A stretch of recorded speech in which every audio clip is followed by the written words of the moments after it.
Tuhan, Allah yang kasih-Nya tidak ada yang mengalahkan. Bahkan di tengah-tengah ketidakmungkinan pun kasih-Mu selalu nyata. Terima kasih, sedari tadi kami sudah bernyanyi bagi-Mu ya Tuhan. Dan kiranya setiap pujian penyembahan kami menjadi dupa yang berbau harum kepadamu ya Tuhan. Dan Engkau senang mendengarnya. Tibalah saatnya kami akan mendengarkan Engkau bersabda lewat hamba ya Tuhan. Tuhan yang berkuasa penuh lewat Roh Kudus-Mu akan apa yang hamba sampaikan. Berkati juga jemaat yang mendengarkan. Tuhan, kami teringat keluarga yang tidak bersama dengan kami saat ini, dimanapun mereka berada ada dalam penyertaan Tuhan. Kami berdoa dan siap menyambut berkat-Mu hanya di dalam nama Tuhan Yesus Kristus. Mari jemaat katakan amin. Amin. Silakan duduk. Shalom alaihim. Wah, lupa lagi. Wa alaihim shalom. Silakan duduk. Kakak, Bung Kena, Bung Sandy dan Bung Hansel Seda. Bung Hansel udah pernah di sini ya sebelumnya? Baru ini, ya namanya Hansel Seda. Sebenarnya dia perlu bersaksi loh. Dia latar belakangnya dari mana gitu ya. Karena kemarin saya dapat bocoran. Iya, terima kasih. Hari ini tema kita iman yang progresif. Ini berat. Jadi kita sama-sama belajar ya tentang iman ya Bapak Ibu. Serius, ini cukup berat. Ayo kita buka Alkitab kita dari Ibrani pasal 11 ayat 23 sampai 29. Ibrani 11 ayat 23 sampai dengan ayat 29 saya akan bacakan buat kita semua. Demikian firman Tuhan dari Ibrani pasal yang ke-11. Ketika kita berbicara tentang Ibrani 11, oh ini pasti tentang pahlawan iman, dan di ayat satunya di situ ada arti dari iman. Iman adalah dasar dari segala sesuatu yang kita harapkan dan bukti dari segala sesuatu yang tidak kita lihat. Jadi kita baca Ibrani 11 ayat 23 sampai 29, Bapak Ibu mengikutinya. Karena iman, maka Musa setelah ia lahir disembunyikan selama 3 bulan oleh orang tuanya. Karena mereka melihat bahwa anak itu elok rupanya dan mereka tidak takut akan perintah raja. Karena iman, maka Musa setelah dewasa menolak disebut anak putri Fir'aun. Karena apa? Karena ia lebih suka menderita sengsara dengan umat Allah daripada untuk sementara menikmati kesenangan dari dosa. Ia menganggap penghinaan karena Kristus sebagai kekayaan yang lebih besar daripada semua harta Mesir. Sebab pandangannya ia arahkan kepada upah. Karena iman, maka ia telah meninggalkan Mesir dengan tidak takut akan murka raja. Ia bertahan sama seperti ia melihat apa yang tidak kelihatan. Karena iman, maka ia mengadakan Paskah dan pemercikan darah, supaya pembinasa anak-anak sulung jangan menyentuh mereka. Karena iman, maka mereka telah melintasi Laut Merah, sama seperti melintasi tanah kering, sedangkan orang-orang Mesir tenggelam ketika mereka mencoba juga. Itulah firman Tuhan buat kita pada siang hari ini. Tuhan Yesus berkata yang berbahagia adalah setiap kita yang sudah membaca firman Tuhan dan yang sudah memelihara. Bapak Ibu, kenapa selalu saya katakan yang berbahagia adalah setiap kita yang sudah membaca firman Tuhan dan yang memeliharanya? Karena himbauan itu jelas sekali di dalam Lukas 11 ayat 28, yang berbahagialah setiap kita yang sudah membaca firman Tuhan dan yang memeliharanya. Lalu ditambah dengan Roma 10 ayat 17, tolong tampilkan deh, kita baca sama-sama. Roma 10 ayat 17, kita baca sama-sama. 1, 2, 3.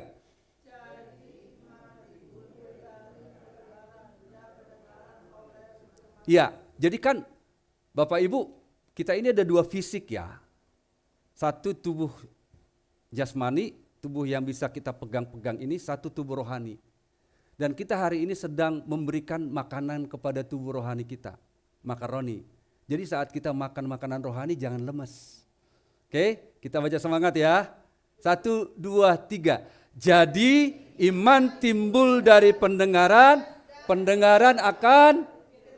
Iya. Jadi semakin sering kita mendengar firman Kristus, bukan kemungkinan. Iman akan bertumbuh. Sebaliknya, semakin sering kita mendengarkan hal-hal yang berlawanan dengan firman Tuhan, maka kemungkinan kecil itu berlawanan dengan pertumbuhan iman kita. Ya, kita percaya kepada Kristus, beriman kepada Kristus. Tapi Bapak Ibu, itu tidak cukup. Itu sama saja seperti ini. Kita percaya nasi atau mie itu bikin kenyang, betul? Tapi selama kita tidak makan, kita kenyang enggak?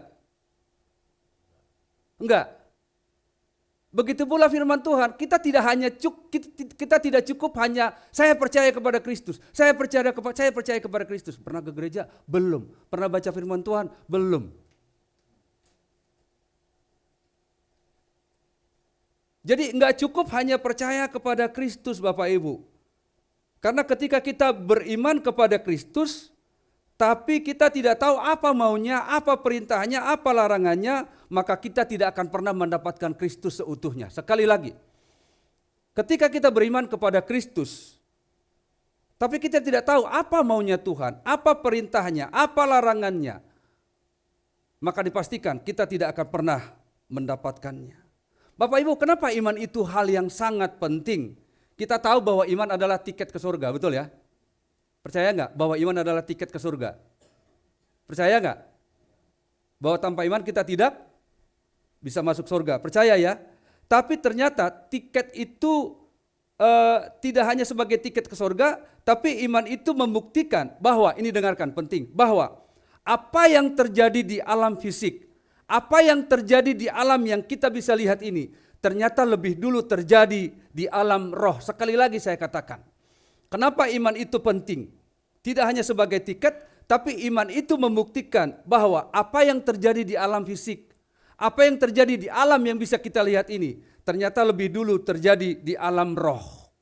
Bapak Ibu, setiap pergumulan dan tantangan yang kita hadapi, termasuk di dalamnya kebaikan Tuhan, juga promosi-promosi yang kita terima, itu terjadi lebih dulu di alam roh, baru termanifestasikan ke alam jasmani.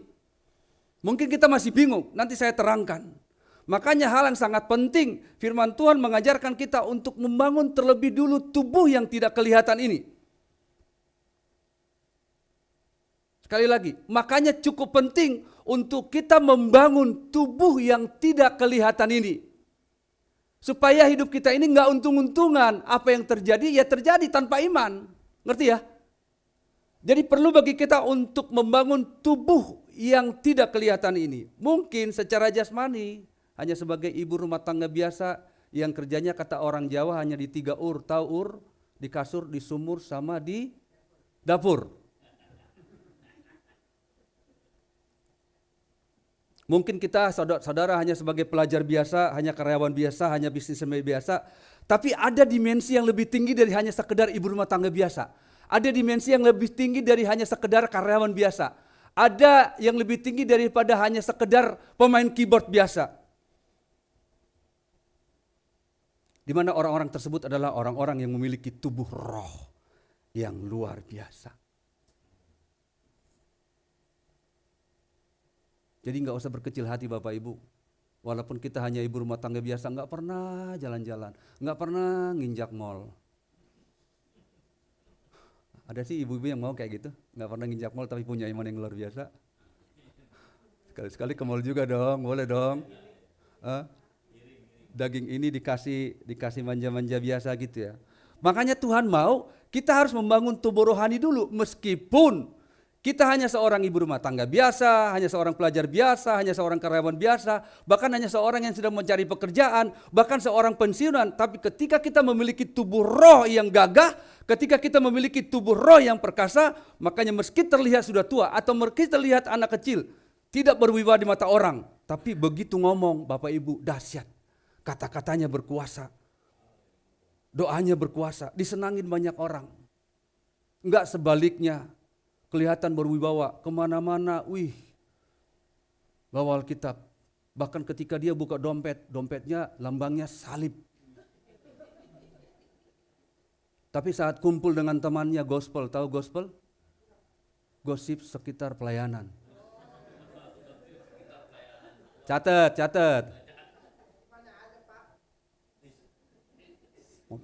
Terus di pelayanan ngomong, lu tahu nggak sih A? Lu tahu nggak sih B? Itu password ya. Password kedua, tapi jangan ngomong-ngomong ya. Bocor.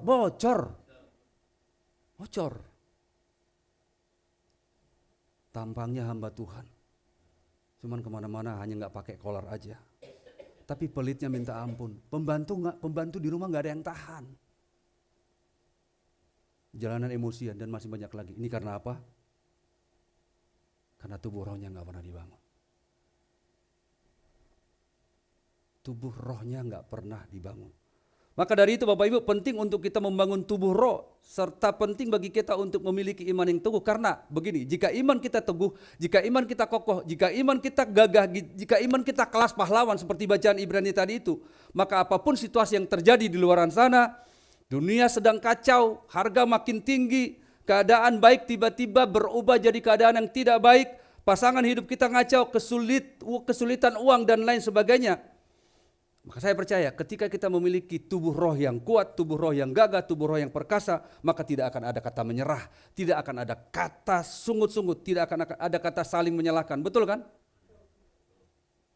Apalagi tidak akan ada kata undur dari pelayanan, undur dari Tuhan, itu mah kebangatan. Nah Bapak Ibu, hari ini kita belajar dari seorang Musa yang belum lahir udah ditunggu tekanan. Nah loh, hari ini kita belajar tentang seorang Musa yang hari ini udah ditunggu tekanan. Tekanan itu apa? Coba baca Bet, Keluaran 1 ayat yang ke-22. Maaf, saya tadi salah. Harusnya saya buka baju dulu baru saya selingin ini. Maaf. Keluaran 1 ayat 22. Kita baca Keluaran 1 ayat 22. Ini tekanan yang dialami Musa sebelum ia lahir. Keluaran 1 ayat 22. Belum? Atau saya bacakan buat kita. Demikian firman Tuhan. Lalu Fir'aun memberi perintah kepada seluruh, kita baca sama-sama yuk. 1, 2, 3. Lalu Fir'aun memberi perintah kepada seluruh rakyatnya, lemparkanlah segala anak laki-laki yang lahir bagi orang Ibrani ke dalam sungai Nil, tetapi segala anak perempuan biarkanlah hidup. Bapak Ibu, saya ke belakang sedikit. Sewaktu Musa diutus dalam tanda petik oleh Tuhan untuk mendahului satu bangsa, maka ada 70 orang yang hidup di Israel selama 30 tahun. Jadi ketika ada pertanyaan, berapa tahun sih orang Israel di Mesir? Ada yang bilang 400 tahun, ada yang bilang 430 tahun. Itu dua-duanya benar. Karena begini, waktu Exodus kecil-kecilan, Yusuf dan saudara-saudaranya datang. Masih ingat itu? Terus Yusuf pura-pura nggak kenal, ingat ya? Baru setelah bapaknya datang baru. Itu mereka 30 tahun dulu. Karena ada masa kelaparan, lalu bangsa Israel bertumbuh berkembang. Dari 70 orang berkembang. Lalu Fir'aun yang belum mengenal belum mengenal Yusuf pada saat itu. Ini Fir'aun yang lain. Mungkin bapaknya nggak bilang, itu teman papa ya, tolong jangan diganggu ya. Nah, Fir'aun yang baru itu melihat, wah ini bangsa harus lalu ditindas, semakin ditindas, semakin berkembang. Makanya muncullah satu buku dari Pak Yusuf Roni, semakin dihambat, semakin merambat. Itu terjadi ketika bangsa Israel, semakin ditindas. Lalu bertambah banyak, bahkan lebih banyak dari orang Mesir. Ini gimana caranya ini, supaya mereka nggak bertambah banyak? Terus mungkin ada bisik-bisik, ya udah bunuh aja laki-laki, udah bunuh aja, yang perempuan nanti udah biarin hidup. Singkat cerita lahirlah Musa. Ketika Musa lahir, kita lihat bacaan kita ayat 23. Ayat 23 berkata begini, dari Ibrani 11. Karena iman, maka Musa setelah ia lahir, disembunyikan selama 3 bulan oleh orang tuanya, karena mereka melihat bahwa anak itu elok rupanya dan mereka tidak takut akan perintah raja. Begitu perintah itu dikeluarkan, Bapak Ibu kita bisa bayangkan bagaimana perasaan Mama Musa Yochebed dan bapaknya Amram ketika tahu anak itu akan dibunuh. Ya Papa, tahu begini ngapain kita punya anak lagi? Ya Papa, cukup cukup kita KB. Tahu juga kita udah punya sepasang anak namanya Harun dan Miriam. Tahu begini kita nggak punya anak ketiga, Papa. Begitu kira-kira percakapannya kan? Nah, bagaimana menyembunyikan seorang bayi yang kita tidak bisa kalau anak 10 tahun. Tapi bagaimana ketika pasukan prajurit Firaun datang, berutup, begitu kan? Bisa dibayangkan nggak? Makanya di depan ada kata karena iman. Jadi iman dulu itu yang di depan. Itu makanya tadi saya katakan bahwa apa yang terjadi di alam jasmani ini, apa yang terjadi di alam yang bisa kita lihat ini, itu terjadi dulu di alam roh. Apa yang termanifestasikan di alam jasmani itu terlebih dahulu ada di alam roh. Makanya karena iman, jadi mereka tidak sembunyikan anak itu sembarang saja. Bisa bayangkan gak ketika tetangganya bilang, prajurit sini, yang aku tahu itu tetangga itu hamil loh. Hamil. Kalian udah lihat belum anaknya cewek atau cowok? Oh iya juga ya. Masuk. Halo Spada. Lalu Pak Amram buka. Bukan paket nih Pak. Pak Amram buka. Ya ada apa? Monggo. Kami tahu dari tetangga. Ada isunya Bapak punya anak. Deg-degan dong. Deg-degan pasti kan. Di belakang Ibu Yochebed. Aduh gimana nih. Maaf dikasih ASI supaya tenang. Mungkin disembunyikan. Bayangkan Bapak Ibu, cara kerja Tuhan. Mungkin mereka 90% tahu bahwa di situ ada bayi. Lalu mereka sidak nih, penyidikan mendadak nih. Mereka sidak. Enggak ada. Coba tanya tetangga yang tadi, benar enggak sih? Kita udah acak-acak di rumah kok enggak ada. Karena iman, mereka menyembunyikan 3 bulan 90 hari loh. 90 hari Bapak Ibu. Mungkin mereka penasaran, kok gak ada, besok lagi. Mungkin Tuhan membutakan mata mereka. Atau mungkin Tuhan membudakkan telinga mereka. Yang mereka lihat hanya seonggok pakaian. Gak ada pakaian bayi, gak ada pakaian apa. Bapak Ibu, coba kita bayangkan, itu tidak hal yang gampang. Itu makanya tadi saya katakan, Musa belum lahir, udah ditunggu oleh tekanan. Dan dalam 3 bulan, ia mengalami tekanan yang tidak gampang.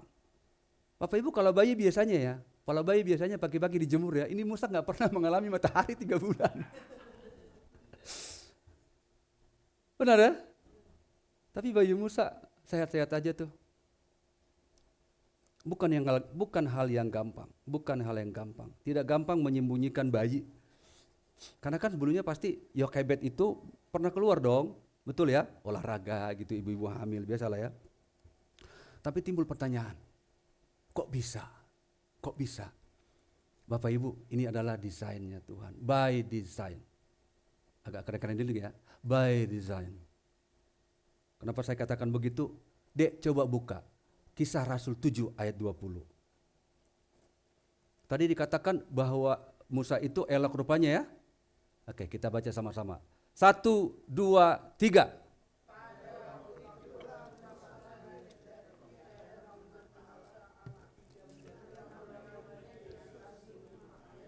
Jadi ternyata Musa itu tidak hanya elok di mata manusia. Musa itu juga, elok di mata Allah. Saya nggak tahu kita elok nggak di mata Allah Bapak Ibu. Kita elok nggak di mata Tuhan. Elok rupa ya, tapi elok di mata Allah saya nggak tahu.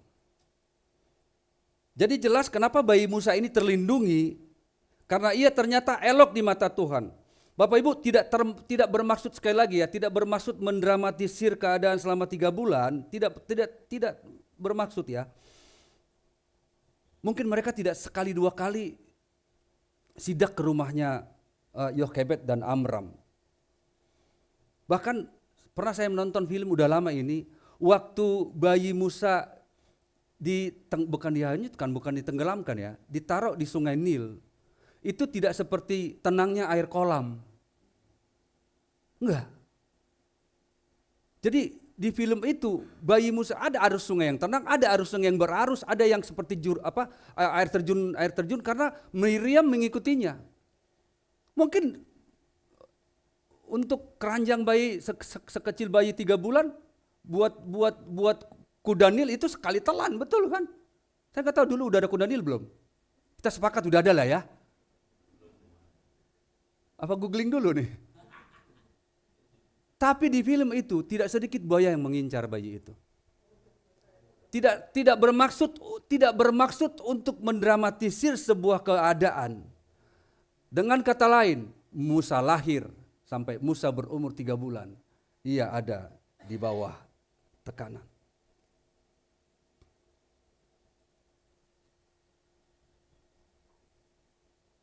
Tapi apa yang terjadi? Ayat Kisah Rasul 7 ayat 21-22 ya. Coba tampilkan dek. Ayat 21 berkata begini. Bisa?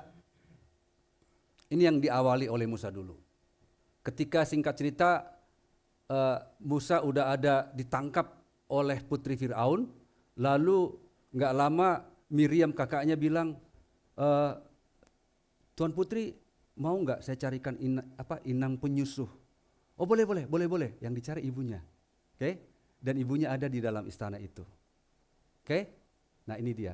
Lalu ia dibuang, tetapi putri Firaun memungutnya dan menyuruh mengasuhnya seperti anaknya sendiri, oke? Fakta ya?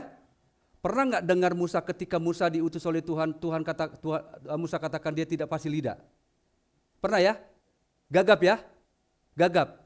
Itu setelah 40 tahun dia ada di perkebunan mertuanya Yitro. Oke? Tapi sebelumnya Musa tidak pernah gagap. Coba buka itu 2. Kita baca sama-sama. Kita baca sama-sama. Jadi kita tahunya Musa itu gagap. Enggak. Kisah Rasul 7 ayat 22 berkata begini. Kita baca sama-sama. 1, 2, 3. Dan Musa dididik dalam segala hikmat orang Mesir. Dan ia berkuasa dalam perkataan dan perbuatan. Lah kok bisa begitu, nanti kita ke sana. Makanya yang kemana-mana dulu. Oke? Ngerti sampai di sini? Musa tidak pernah gagap sebelumnya. Ia berkuasa dalam perkataan dan perbuatan. Tapi kok bisa begitu? Progresivitas itu seperti apa? Pertumbuhannya itu pelan-pelan itu seperti apa? Poin pertama. Dia coba buka Ibrani 11 ayat 24 sampai 25. Ini yang mau kita, ada 2 poin yang mau saya sampaikan. Ibrani 11 ayat 24 sampai 25. Oke, saya bacakan saja ya. Firman Tuhan begini. Karena iman, ingat ayat 24 dari Ibrani 11 ayat 24. Diulangi lagi. Karena iman, maka Musa setelah dewasa menolak disebut anak putri Firaun. Karena apa? Karena ia lebih suka menderita sengsara dengan umat Allah daripada untuk sementara menikmati kesenangan karena dosa. Poin pertama Bapak Ibu, bagaimana supaya iman kita itu bertumbuh pelan-pelan tapi pasti. Mungkin jatuh sekali tapi jangan jatuh sekali turun 2 kali. Jangan jatuh 3 kali turun 5 kali. Tidak. Pasti ada up down-nya, ada naik turunnya. Tapi kenapa Tuhan izinkan kita step by step itu supaya kita merasakan tangga ketika kita jatuh, oh ini sudah pernah kita alamin. Betul? Oh ini sudah pernah kita alamin. Makanya di dalam Yakobus 1 ayat 2 dan 4 saya hafal kebetulan ayatnya. Dikatakan begini, saudara-saudaraku, anggaplah sebagai suatu kebahagiaan apabila kamu jatuh ke dalam berbagai-bagai pencobaan. Itu koma. Kalau titik, saya orang Kristen yang pertama tidak mau mengalami pencobaan. Saudara-saudaraku, anggaplah sebagai suatu kebahagiaan apabila kamu jatuh ke dalam berbagai-bagai pencobaan. Itu koma, tidak titik Bapak Ibu. Banyak orang menelan sebagai titik. Enggak mau aku menghadapi berbagai pencobaan. Padahal di ayat 3-nya berkata begini. Sebab kamu tahu ujian terhadap imanmu itu menghasilkan ketekunan. Jadi tanpa kita diuji, saya pastikan iman kita tidak akan pernah mengalami titik ketekunan. Makanya banyak orang undur. Ayat 4, dan biarkanlah ketekunan itu memperoleh buah yang matang, supaya ia utuh, sempurna, dan tak kekurangan apapun. Karena ia lebih suka menderita Karena apa? Dilatar belakangi oleh iman. Sekali lagi, di dunia roh dulu, di dunia rohani dulu, baru termanifestasikan kepada dunia yang kasat mata ini. Di tengah-tengah banyak orang rindu menjadi anak orang ternama. Di tengah banyak orang rindu menjadi anak nomor 1 di setiap negara. Karena mendapatkan berbagai fasilitas dan kemudahan. Namun, ribuan tahun yang lalu, itu Musa udah nolak loh Bapak Ibu. Musa udah menolak. Aku gak mau disebut putra Firaun. Gak mau. Aku lebih suka menderita dibanding hanya menikmati kesenangan sesaat, di mana itu adalah dosa. Wih. Musa keluar dari zona nyaman. Musa keluar dari ketidakenakan. Lalu apa yang terjadi? Waktu mandor Mesir menganiaya seorang Yahudi, seorang Israel.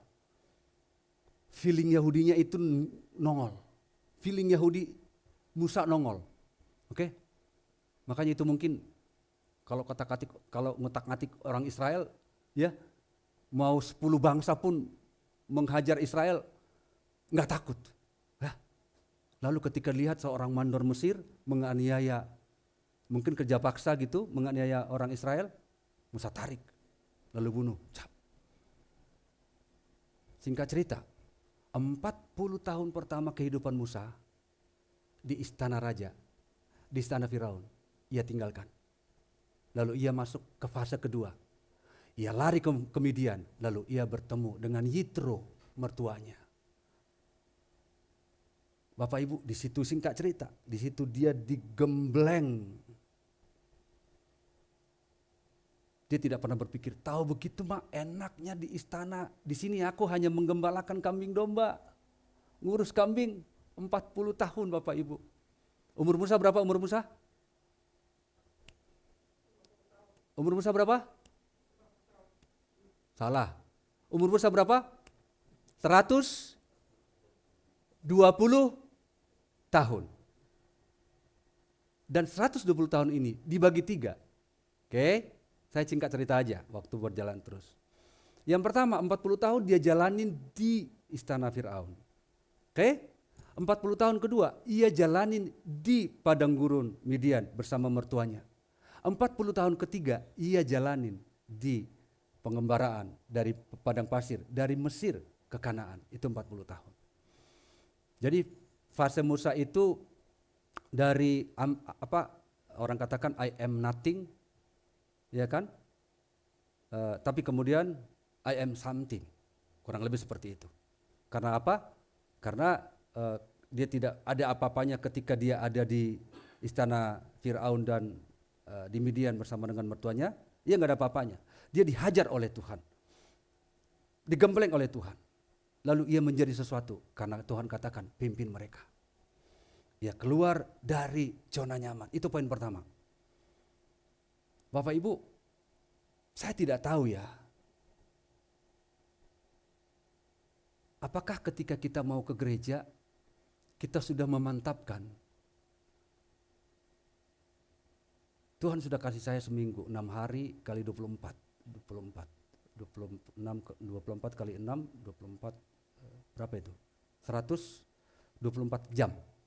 Oke? Terus kita tahu nih, besok hari Minggu. Berapa jam kita di sini Bapak Ibu? Berapa jam? 2 jam, 3 jam? Taruh 3 jam. Mungkin setengah jam sebelum ibadah, setengah jam setelah ibadah kita fellowship dulu. Ada makanan dan sebagainya. Dari 124 jam, hanya berapa jam buat Tuhan? 3 jam? 121 jam buat siapa? 121 jam buat siapa? Terus kita katakan me time, me time.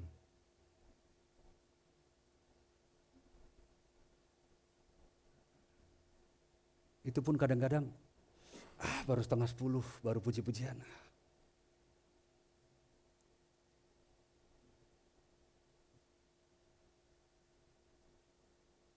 kita nggak pernah persiapan untuk ibadah. Udah gue tinggalin dulu zona nyaman gue, hanya 4 jam aja, 4 jam.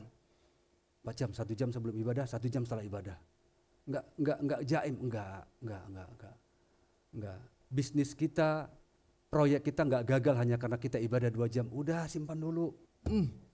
Minimal di ringtone-nya dimatiin. Tinggalkan ketidaknyamanan. Kata firman Tuhan. Zona nyaman kita itu memang enak. Tapi percayalah, iman kita tidak akan pernah bertumbuh kalau kita selalu ada di zona nyaman. Betul Bapak Ibu? Betul. Oleh sebab itu di ibadah yang hanya sekali seminggu, yang 120 jam buat kita, 120 jam buat kita, 4 jam buat Tuhan. Nggak apa-apa deh, yang penting 4 jam itu maksimal. Sepakat gak? Oke? Jadi besok ketika ibadah benar-benar buat Tuhan loh. Buat Tuhan loh. Tinggalkan zona nyaman sementara. Sepakat gak? Supaya begini, ada grafis pertumbuhan iman kita.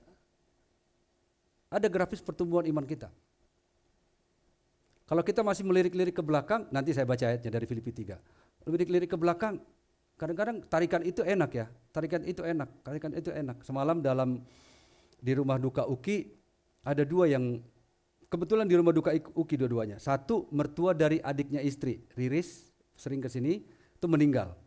Kemudian di ujung sana ada teman sekampung meninggal juga.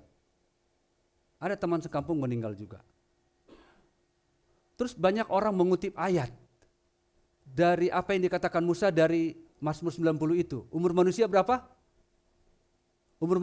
Bapak Ibu?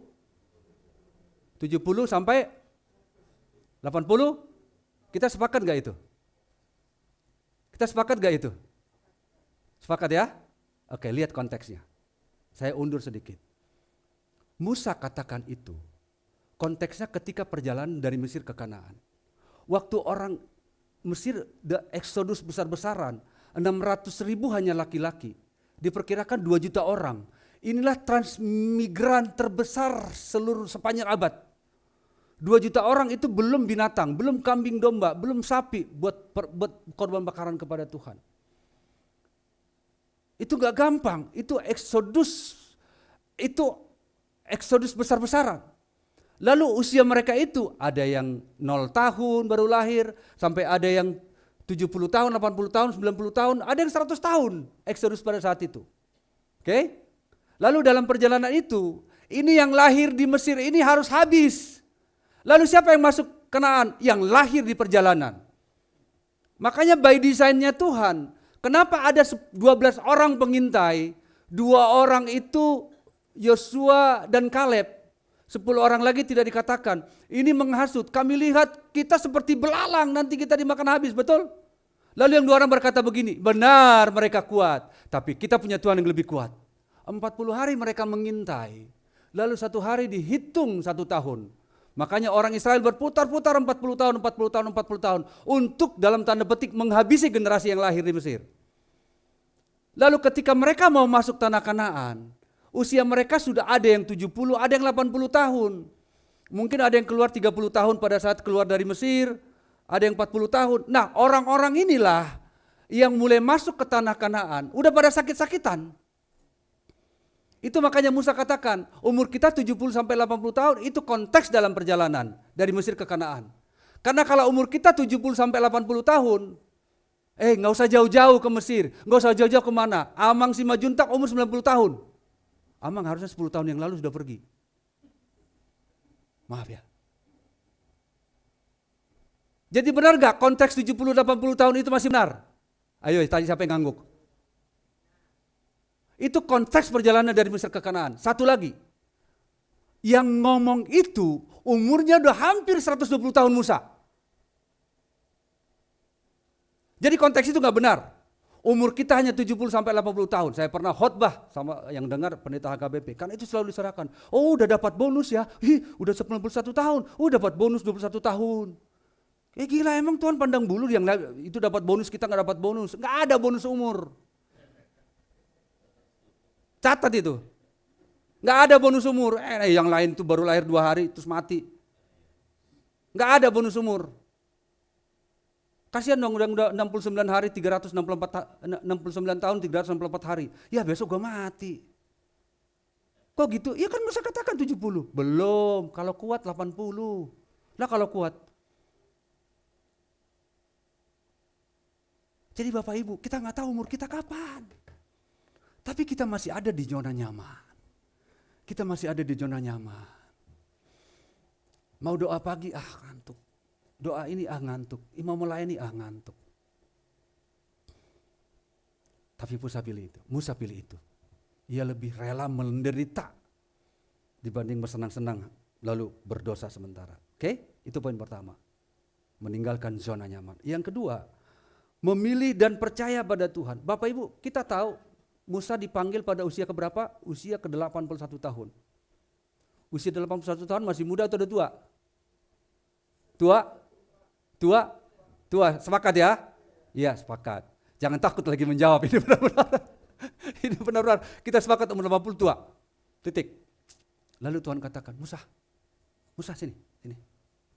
Kamu harus kembali ke Mesir. Ngapain? Udah kembali. Nanti kamu akan kutuntun. Kamu menghadap Raja Firaun, kemudian bawa orang itu keluar. Musa harus menghadapi 2 orang yang pernah menolak dia. Musa harus menghadapi Firaun. Karena jengkel dong. Dia nggak mau jadi anak angkat, betul? Maaf ya, dalam tanda petik anak pembangkang, gitu ya. Itu yang pertama. Yang kedua, waktu Musa membunuh orang Mesir. Musa coba ngomong kepada orang Israel. Lalu orang Israel berkata begini, siapa yang nyuruh lu ngangkat jadi pemimpin kami? Ingat itu, ayat itu? Orang Israel banyak gak suka sama dia. Karena tindakan itu. Keluaran 4 ayat 10 sampai 17, coba buka deh. Keluaran 4 ayat 10 sampai 17. Sorry, saya harus buka dulu, jas ini mengganggu. Nah, ke belakang. Iya. Saya nggak mau diganggu sama kabel. Maaf ya Bapak Ibu. Coba buka Be. Keluaran 4 ayat 10 sampai. Kita baca sama-sama yuk. 1, 2, 3. Lalu kata Musa kepada Tuhan. Tuhan, aku ini. Terus.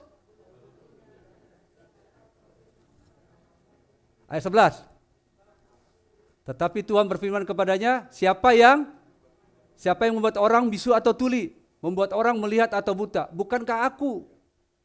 Yakni Tuhan. Lalu terus, oleh sebab itu pergilah, aku akan menyertai lidahmu, gila, dan mengajar engkau apa yang harus kau katakan. Jadi bla bla bla bla bla bla bla bla bla. Di tengah-tengah usia yang tidak muda, harusnya Tuhan Musa bisa berkata begini, Tuhan ngapain sih? Coba waktu aku umur 45 tahun Tuhan suruh, aku kelamaan di Midian. Tapi ternyata 40 tahun itu cukup untuk mengikis pengaruh Mesir, mengikis pengaruh istana. Nangkap? Jadi Musa menyuruh Tuhan 40 tahun di Midian untuk mengikis, untuk menghilangkan pengaruh Mesir. Yang tadinya dia fasih, yang tadinya dia pintar berbicara, disegani oleh banyak orang. Lalu ketika Tuhan suruh, dia katakan, aku gak fasih lidah Tuhan. Padahal sebelumnya, waktu dia di Mesir, ia fasih berkata-kata dengan bijaksana. Di umur Musa, di fase Musa yang kedua lah, Tuhan menghajar Musa. Menghilangkan pengaruh Mesir. Dan Musa belajar di dalam penggembalaan kambing dombanya. Supaya pada umur ke-81 tahun, nanti kamu akan menggembalakan orang Mesir, orang Israel dari Mesir ke Kanaan. Jadi jelas. Nangkap ya Bapak Ibu? Jadi jelas mungkin pada umur 79 tahun Musa udah gagap ngomongnya. Loh tadinya aku kan berkuasa, kok bisa jadi gagap ya? Tuhan tahu. Makanya Tuhan katakan, aku akan menyertai lidahmu. Musa tidak protes. Karena apa?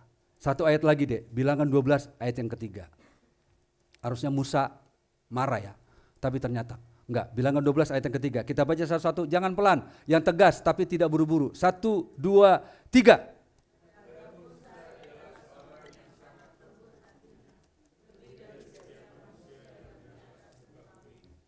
Apa ayat ini? Tidak ada orang yang selembut Musa. Kain sutra kalah. Siapa yang paling lembut di muka bumi ini?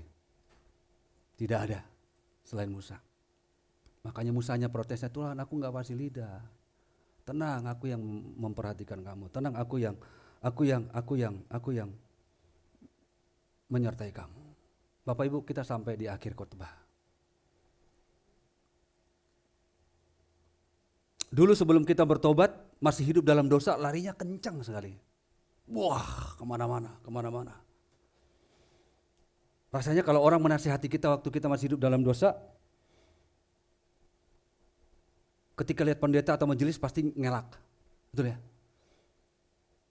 Kalaupun akhirnya ke gereja pasti gak nyaman. Ini orang-orang yang masih hidup dalam dosa. Karena apa? Karena gereja itu bukan habitat orang berdosa. Bohongnya pintar. Beda tipis antara pintar dan jujur, antara bohong dan jujur. Tapi kemudian setelah bertobat, yang tadinya sebelum bertobat larinya kencang banget, gitu loh. Dia mempengaruhi banyak orang untuk tidak ke gereja, dia mempengaruhi banyak orang untuk ngomongin saya dan sebagainya. Tapi setelah bertobat, bertobatnya pelan-pelan. Bahkan berkesan stuck jalan di tempat. Lalu ketika ditanya, jawabnya begini, kan proses Pak. Proses. Saya mau katakan begini. Itu bukan proses. Karena kita belum cinta Tuhan. Karena apa? Karena kalau kita sudah cinta Tuhan, pasti rindu sama Dia. Saya sering nyanyikan lagu itu. Lagu Ku mau cinta Yesus. Ayo nyanyi dong. 1, 2, 3. Ku mau cinta Yesus selamanya, katanya. Ku mau cinta Yesus selamanya. Janji nih. Terus?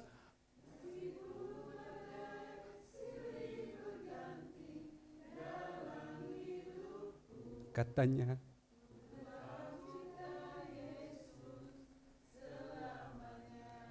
Bapak Ibu jujur gak nyanyi itu? Jujur gak?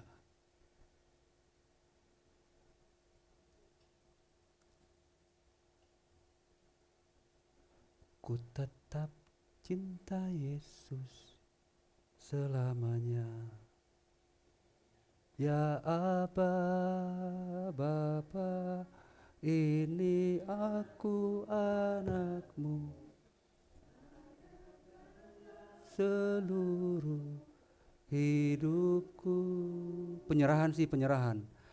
Ya Aba, Bapa, ini aku anakmu.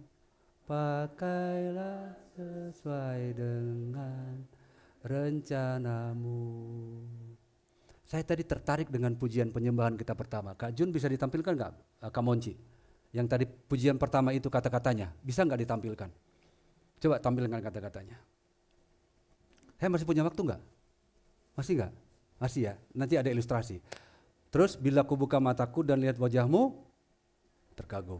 Bait kedua, bila ku lihat hidupku dan karya tanganmu, stop dulu. Sampai di titik ini, kita benar-benar tersanjung sama Tuhan ya, betul ya? Betul ya, saya mau ketersanjungan kita itu tetap. Lanjut Kak. Karena semua yang baik, itulah lanjut. Ada kalimat yang menyentil. Kau beri kesempatan yang baru. Oke ini. Oke, lanjut Kak. Dan ku ingin mengenalmu Tuhan. Apa katanya? Lebih dalam dari semua yang ku kenal. Di titik ini Bapak Ibu, ini proses untuk iman kita bisa bertumbuh lebih dalam. Kalau pengenalan kita akan Tuhan masih terpengaruh, masih terkontaminasi, karena pengenalan kita lebih dalam dengan yang lain daripada Tuhan, habis kita. Habis. Progresivitas iman kita itu mungkin naik 1 tapi turun 2, naik 3 tapi turun 4. Dan ku ingin mengenalmu Tuhan. Lebih dalam dari apa? Dari jabatan. Lebih dalam dari apa? Dari si doi. Lebih dalam dari apa? Dari uang. Lebih dalam dari apa? Dari yang lain-lain.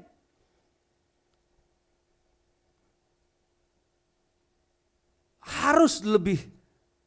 Pengenalan kita akan Tuhan itu harus. Jadi kalau kita katakan, ku mau cinta Yesus selamanya. Tapi prosesnya lambat. Stuck. Bahkan ada yang undur. Ngerti? Nangkap sampai di sini Bapak Ibu? Nangkap. Kalau kita benar-benar katakan cinta Yesus, harusnya itu prosesnya itu juga progresif.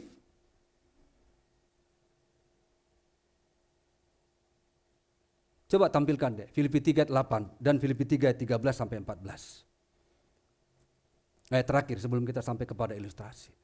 Malahan segala sesuatu kuanggap rugi karena pengenalan akan Kristus Yesus Tuhanku lebih mulia daripada semuanya. Ini yang Musa katakan ya. Oleh karena dialah yang telah melepaskan semuanya itu dan menganggapnya sampah supaya aku memperoleh Kristus. 13:14 dari Filipi 3. Saudara-saudara, aku sendiri tidak menganggap bahwa aku telah menangkapnya. Tetapi ini yang kulakukan. Aku melupakan apa yang telah di belakangku dan mengarahkan diri kepada apa yang di hadapanku. 14. Dan berlari-lari kepada tujuan untuk memperoleh hadiah, yaitu panggilan surgawi dari Allah dalam Kristus Yesus. Jadi Bapak Ibu Saudara terkasih, walaupun kita hidup dalam tekanan, Musa hadapin itu gak gampang loh, gak gampang. Kalau kita tahu akhir hidup Musa sebenarnya dia kayaknya gagal ya, dia gak happy ending ya. Gak happy ending kan? Karena apa? Karena nilai setitik. Tuhan hanya bilang, ngomong sama batu itu, betul? Ini kejadian di Marah dan di Meriba. Ngomong sama batu itu. Musa ngomong atau pukul? Berapa kali? 2 kali. 2 kali. Ini yang buat Tuhan marah. Kamu hanya boleh lihat, ke sana enggak.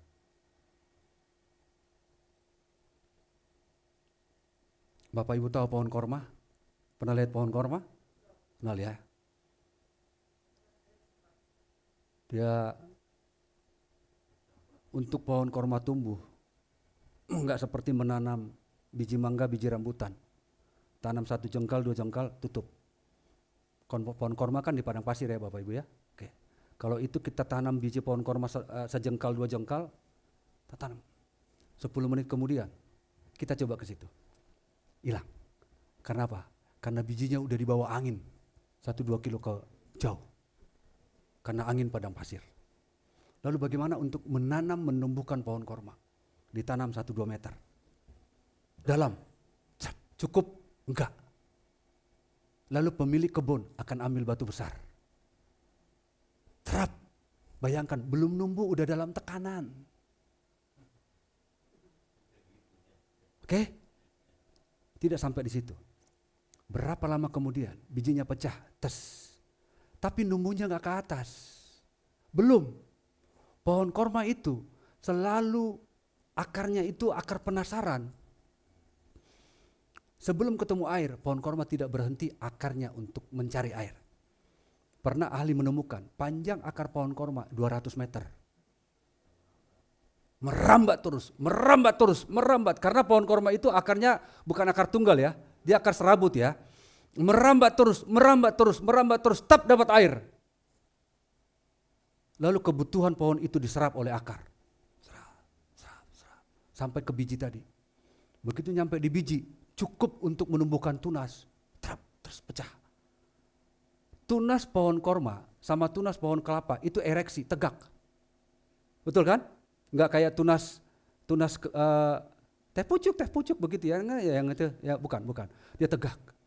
Nah, karena dia tegak, maka batu sebesar apapun yang menekan dia akan dibalikkan begitu. Trap. Dia bertumbuh. Saya mau bertanya, pernah nggak lihat pohon korma? Kita nggak di padang pasir ya. Penelitian membuktikan tidak ada pohon korma yang pernah tumbang di padang pasir. Karena akarnya akar yang penasaran. Beda dengan pohon yang ditanam di hutan hujan tropis. Numbuhnya cepat, tapi begitu badai datang, ambruk. Dan semua yang berkaitan dengan pohon korma, semuanya bermanfaat. Konon makan 3 biji, ini kan korma yang kita makan di sini itu kan korma-kormaan ya. Iya, yang kalau korma yang benaran itu, korma Yeriko, itu cukup 3-5 biji kita makan. Semua yang tubuh butuhkan itu tercukupi. 3-5 biji. Sehari itu cukup. Ada pohon, saya pernah makan buah korma itu gede banget, gede. Udah warna merah Pak, udah dalam kemasan, jadi warnanya sama semua. Jadi kalaupun hidup kita sekarang dalam tekanan, Bapak Ibu, ingatlah Musa, sampai lidahnya pun disertai Tuhan. Lidahnya pun disertai Tuhan. Saya nggak tahu tekanan sebesar apa yang menekan kita.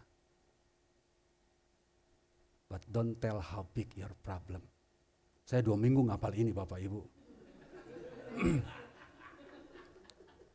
Nggak gampang. Jangan katakan seberapa besar masalahmu, tapi katakan seberapa besar Tuhanmu. Karena iman itu tidak pernah timbul dari zona nyaman. Iman itu selalu timbul dari zona yang tidak nyaman. Sakit, ya sakit. Saya sampai sekarang, hari ini 2 bulan mamaku meninggal 22 Juli. Untuk pengobat rasa rindu, aku bawa sapu tangannya. Hanya untuk mengenang loh.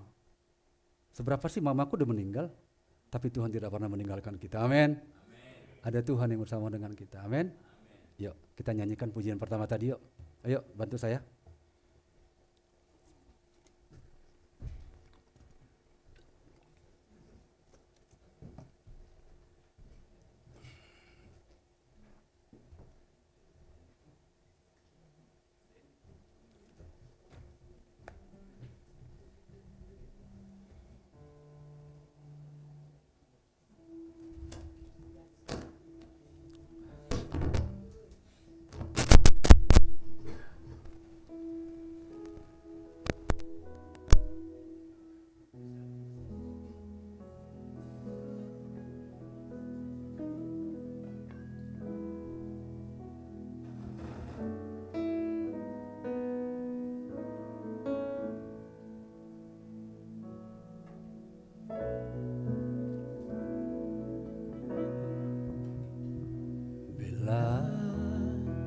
Ku buka mataku dan lihat wajah-Mu, ku terkagum bila ku lihat hidupku dan karya tangan-Mu. Ku tersanjung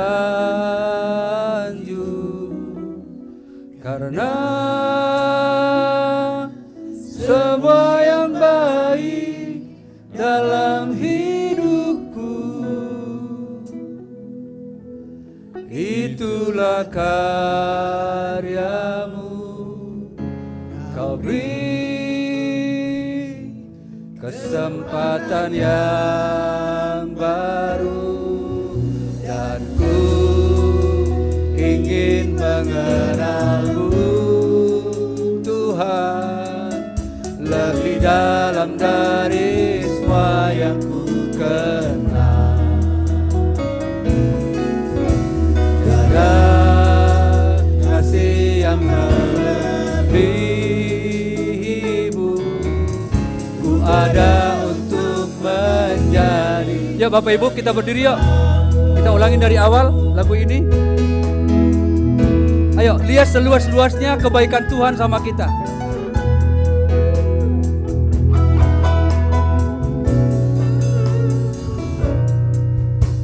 Bila ku buka mataku dan lihat wajah-Mu,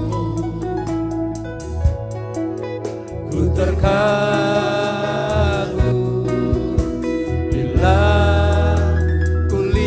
hidupku dan karya tangan-Mu. Ku tersanjung karena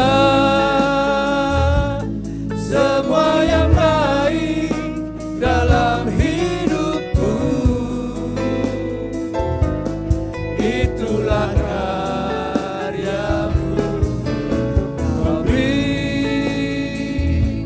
kesempatan yang baru. Aku ingin mengenalmu Tuhan, lebih dalam dari semua yang ku kenal. Tiada kasih yang melebihimu. Ku ada untuk menjadi penyembahmu,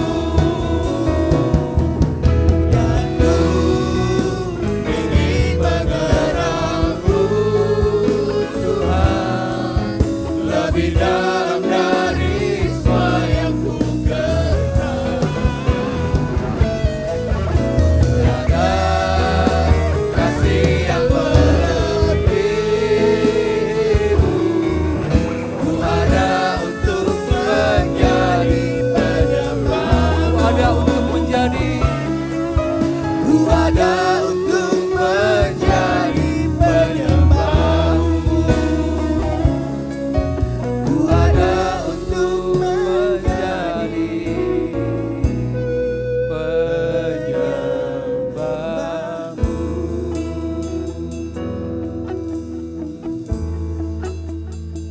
Bapak Ibu, firman Tuhan sudah kita dengarkan.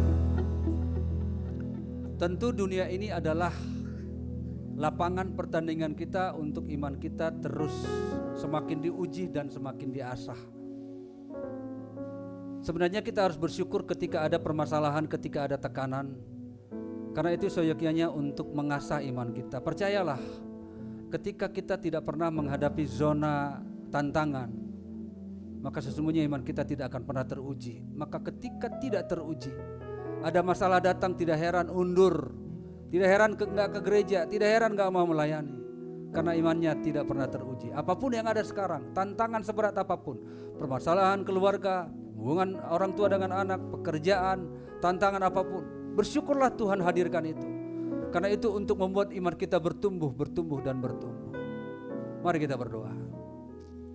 Tuhan Yesus, kami sudah selesai mendengarkan sabda Tuhan.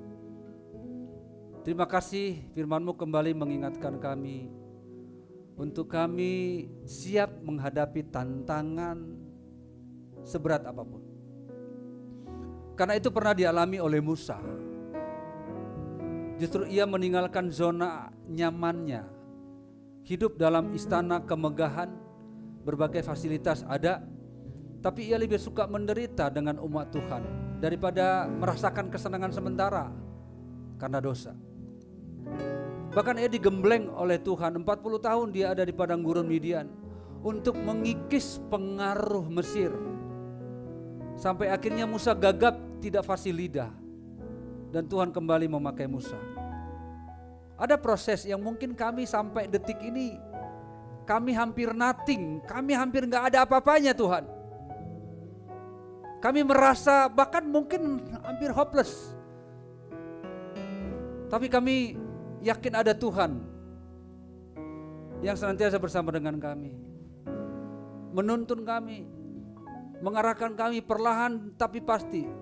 Kami kuat, dan akhirnya kami bangkit. Terima kasih Tuhan karena Engkau selalu ada bersama dengan kami. Hingga suatu saat iman kami akan baik sebagaimana yang Tuhan mau. Aku berdoa buat jemaat yang ada pada saat ini. Tuhan tahu apa yang mereka hadapi. Tapi firman-Mu mengingatkan kami bahwa pencobaan-pencobaan yang kami alami tidak pernah melebihi kekuatan kami. Bahkan saat kami dicobai, Allah adalah setia sehingga Tuhan memberikan kami kekuatan. Bahkan Roma 8 ayat 31 berkata, sebab itu apakah yang akan kita katakan tentang semuanya ini? Jika Allah di pihak kita, siapa lawan kita? Oleh sebab itu kami gak mau ada di pihak orang lain kecuali kami ada di pihak Tuhan. Banyak mungkin orang-orang yang baik, tapi sandaran kami hanya kepada-Mu ya Tuhan. Karena kami tahu Engkau Allah yang tidak pernah mengecewakan kami. Hingga suatu saat iman yang kami miliki adalah iman yang benar-benar yang Tuhan inginkan. Ini doa, syukur, permohonan kami yang kami naikkan hanya di dalam nama Tuhan Yesus Kristus. Bersama katakan amin. Amin. Tuhan memberkati kita. Tahan dulu berdiri karena kita masih akan mengucapkan pengakuan iman.